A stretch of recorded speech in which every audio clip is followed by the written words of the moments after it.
less than 2 weeks away from NFL training camp starting with all 32 teams, so I thought it'd be nice to rank the Titans position groups from worst to best entering 2025. Welcome to Titans Today by Chat Sports. I am your host, Brett Alper, and before we get started, I was talking to a little AFC South rival here at Chat Sports, the host of the Texans Today channel. And Jeremy Chuggs said that we could not get 250 likes on today's video.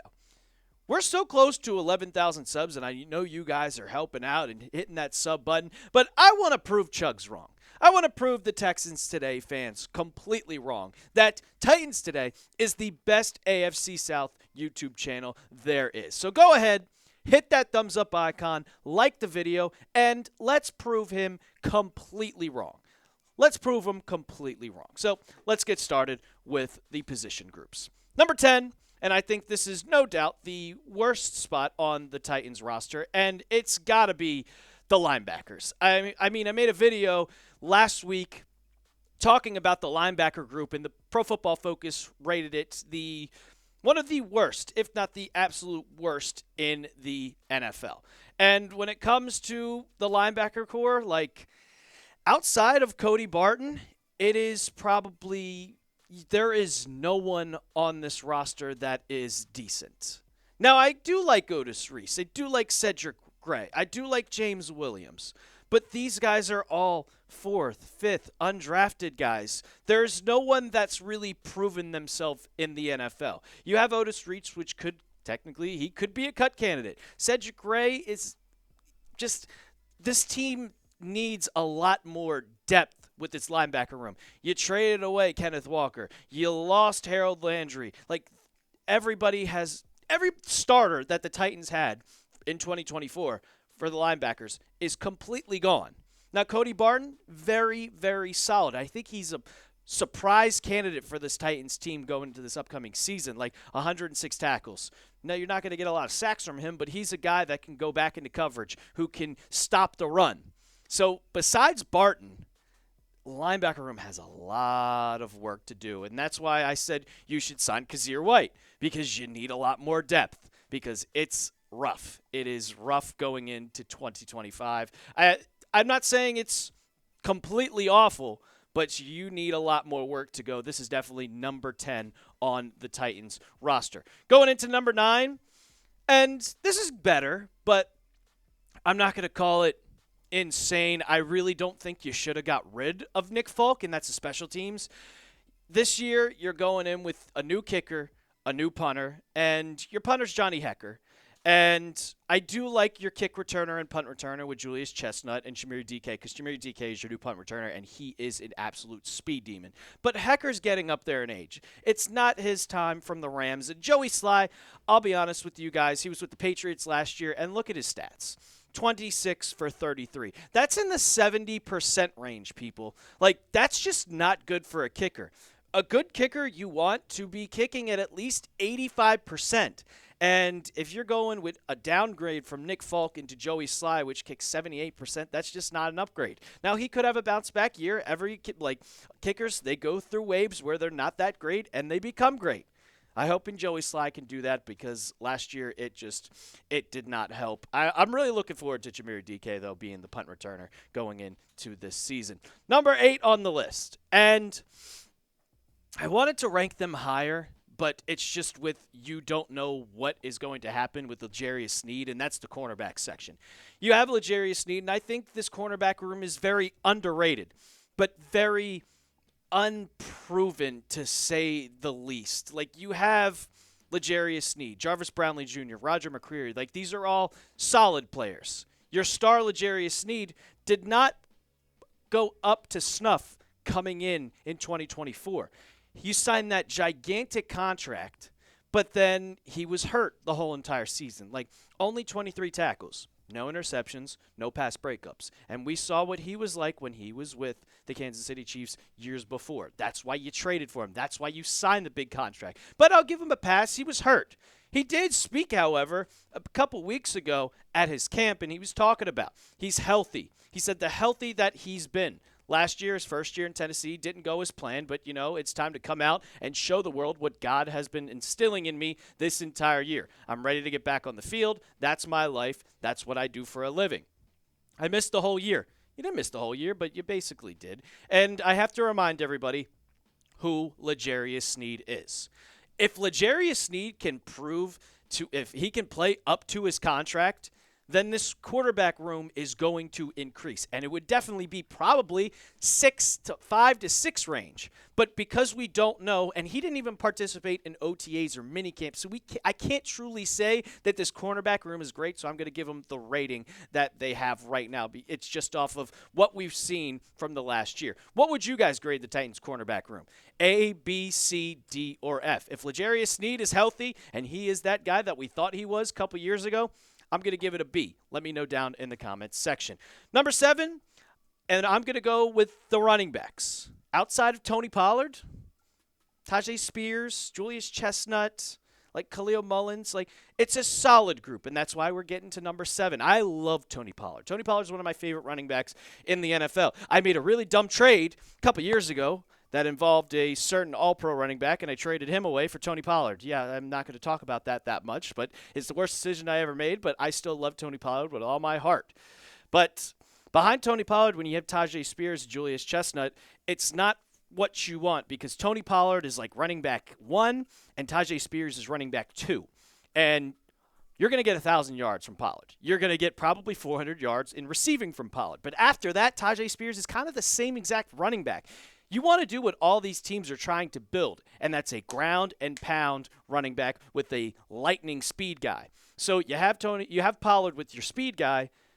Where's your ground and pound bulldozing running back like the Lions have with Montgomery and Gibbs? And that's where I think it kind of downgrades. But if you want to go just solely based on your running back 1, it's a good running back. It's not Derrick Henry, but still solid running back as Tony Pollard. Number 6, and I'll say it before I even get to it because I break it down here. The tight ends.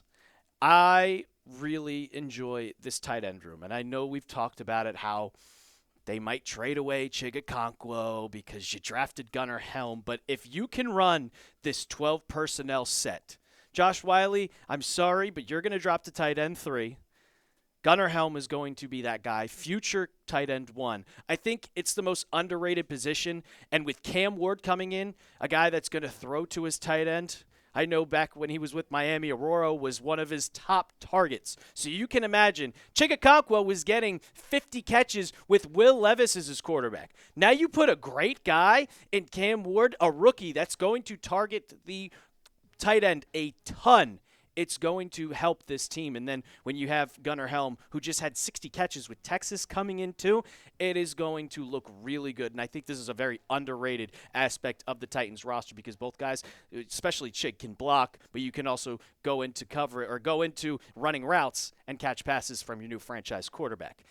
I talked about a trade, maybe a possible trade with Chig if they really like Gunnar Helm, but if they ever make a move, if the Titans make a move, we got you covered here on Titans Today. We make a video. We got training camp coming 2 weeks from now. I'm going to have a video for you guys every single day of training camp, so make sure you subscribe. We're also 140 subs away from 11,000, so go ahead, hit that sub button and subscribe right now. Going to break down the top 5 position ranks of this team, but first, I got a deal for you. Titans hoodies, $29.99. Get yours today because once it starts getting cold, excuse me, it's going to be not on sale. You're going to have to pay that $69.99 price. And I know you guys don't want to do that, so make sure you get your Titans hoodies today. Chatsports.com/Titans hoodie. We'll have them in the comments and description of today's video. I always like wearing hoodies. No matter what. If it's freezing inside, I'm bringing a hoodie. So make sure you guys get yours today. Chatsports.com/Titans hoodie. So, yeah, we have the linebackers, special teams, cornerbacks, running backs, tight ends. I was kind of iffy on this one. I did have it at 6 or 7, but I just started thinking. I was like, I got to put them higher. And that's the offensive line. And last year, the Titans had one of the worst offensive lines, and Mike Borgonzi, you hired him as your new general manager. He made a priority to get the tight end or to get the offensive line a lot better. You signed Dan Moore Jr. to that large contract. You have Peter Skoronski. Lloyd Cushenberry is coming back from a torn Achilles. Kevin Zeitler coming over from Detroit as your right guard. You signed Jackson Slater, or drafted Jackson Slater to be your backup left guard, and then J.C. Latham, who I think J.C. Latham is going to have an absolute bounce-back year. He came into OTAs and minicamp 30 pounds lighter. So he's also still has that strength. He talked about it. He was like, this is the greatest I've felt since I was at Alabama. He has that strength. And he also gets to move back to his original position. That helps greatly. So not only are you getting better in shape, you get to play that position that you know the best. The Titans, they really needed to improve this offensive line. And I think J.C. Latham also knew that, and he knew moving to his new spot at right tackle, his original spot, it's going to help him. And with the new franchise quarterback coming in, Cam Ward, you have to protect the quarterback. You don't want him to get hurt in his first year. You don't want him to get hurt. You want to protect him being able to throw to his wide receivers. So they improved it, and I think it is going from probably a D+ to a B+ going into 2025. Number 4, and this is going based off of one guy, because I think he's still one of the best wide receivers in football. And it's, the wide receivers. Calvin Ridley makes this a number 4 wide receiver, and you also you improved it. Like, outside of Calvin Ridley last year, you had Treylon Burks. And let's be honest here. Nobody thinks Treylon Burks is going to be on this roster come August, come September. No one does. Because you don't see his picture on this depth chart anymore. It's Tyler Lockett, Van Jefferson, Elike Manor. You have Xavier Restrepo. Like, there's no place for him. And then you have Calvin Ridley, who's just an absolute dog. 64 catches, 1,000 yards. That is a deep threat if you've ever seen one, and he has just bought in. He's like, I trust Cam Ward, and he's only been here for a couple months now.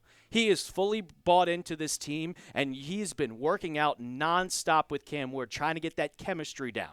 Like, it is going to be awesome to see a deep threat target like Calvin Ridley get right next to Cam Ward. And with this revamped offensive line, and you have time to throw down the field, like, now you can't double specifically Calvin Ridley because I think Elike Manor, and especially in the slot with Tyler Lockett, you might see Van Jefferson break out a little bit this year too. Like, this is going to be a very, very, very good wide receiver room and a exciting offense to watch with your first overall pick, Cam Ward, and then you have your wide receiver in Calvin Ridley. And speaking of which, Cam Ward, I'm going number 3 with the quarterbacks. And I know people are probably going to think, oh, Brett, why we have never seen Cam Ward play. Like, we don't know how he's going to be in the NFL. Well, I don't think that really specifically matters because I watched what he did in OTAs. I watched what he did in minicamp. He threw 18 straight passes and finished a practice like 20 of 21. Like, what are we talking about here? He has shown. He just posted like a little documentary, and it was a 20-minute video of him going back to Miami, working out, and it was with a whole bunch of Titans players. Like, Chikakonkwo showed up about 10 minutes late because of traffic, and Cam Ward, being the leader that Cam Ward is, said, "You're on the side. We'll work with you in a minute." Like, this is a rookie quarterback telling a guy that's been here for 3 years, like, yeah, just go to the side. You're late. No, we don't do this here. You better be early.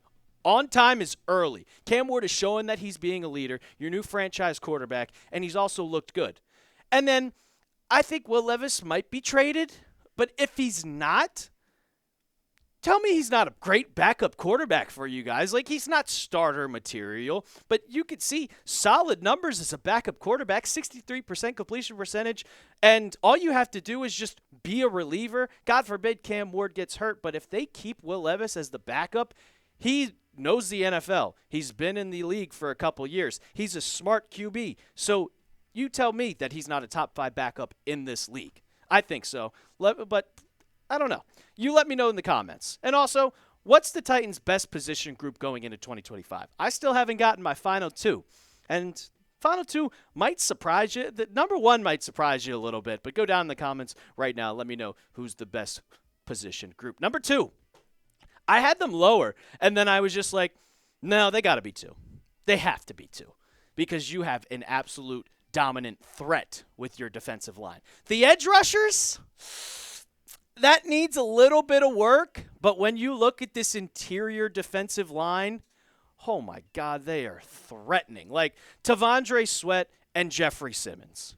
These two guys alone are going to just get through the trenches, get to the quarterback, stop the run. Jeffery Simmons is an all-pro. He's the only one who made the Pro Bowl last year, and he also has talked about how he wants to prove himself as he's one of the elite defensive tackles in the league, prove that he's one of the best in the NFL. But then when you look at the edge rushers, like these are still solid. Sebastian Joseph Day, like you bring in Draymond Jones, he's playing the outside now. He's lost a bunch of weight, so he's not in the interior like he was in Denver, but I still think he's going to have a bounce back year. And Femi Oladejo, I'll say this. Oladejo is an absolute tank. And when it comes to him getting kind of groomed to be an NFL edge rusher, he only played edge 1 year back at UCLA. Like, he is going to be a dog about 2 years from now, so it's going to help this team. But the best defensive tackle duo, I would probably put them top 5. I know Pro Football Focus ranked the defensive lines in the NFL. They ranked the Titans 13th. So Jeffery Simmons, I think, just elevates this defensive line, and him alone, he's your best player on this team, on the entire team. So you got to put the defensive line at 2, just solely because of Simmons. And the number 1, for the amount of depth that you have, it's the safeties. And you can argue with me all you want. It is the safeties. You have just so much depth, and you drafted a guy that's going to be your future starting safety in this league. Amani Hooker's a dog. Xavier Woods coming over from Carolina after a career year is an absolute dog. And then the one guy I really want to talk about, Kevin Winston, but I'll start with Xavier Woods because, I mean, his 2024 season was unbelievable. 119 tackles, 3 interceptions, and 6 pass breakups. And you get him to be your new free safety alongside Amani Hooker. And soon enough, Kevin Winston Jr. coming over from Penn State, you drafted him. He is going to be a threat. If he didn't get hurt and have a season-ending injury. Like, if you go back to look at his 2023 tape, go look at his stats, whatever you want to do, whatever will convince you, go watch the tape. He was one of the best safeties in college football. If he didn't get hurt, he would have been a first-round pick, and the Titans got an absolute steal. So you have Xavier Woods, and you have him alongside of him. So much depth. Absolute so much depth. I wrote this. Like, if Kevin Winston is healthy, he's going to be playing a lot of time, and he's going to be a threat on this field. And that's why I put the safeties at number 1, just because of the amount of depth that they have. You don't really see a lot of depth at each position for the Titans, except at the safety position. So my final thoughts here, when looking throughout the whole entire roster going into this season, with training camp coming up, like, the Titans will be a lot better in 2025. I'm not going to call them contenders. Yeah, maybe they can flip the worst to first. It's possible with how weak the AFC South is. They're on the right track, though, and I think Mike Borgonzi has a plan in his head. So we start here, we get better in 2025, we become a playoff team in 2026, and while Cam Ward is still on that rookie contract, 2027 is when we really, really, really buy into this team, and we start to threat to win the division and maybe even go deeper into the playoffs. We got you covered when training camp starts 2 weeks from now. We're going to make videos every single day covering, so make sure you subscribe to Titans Today, and as always, tighten up.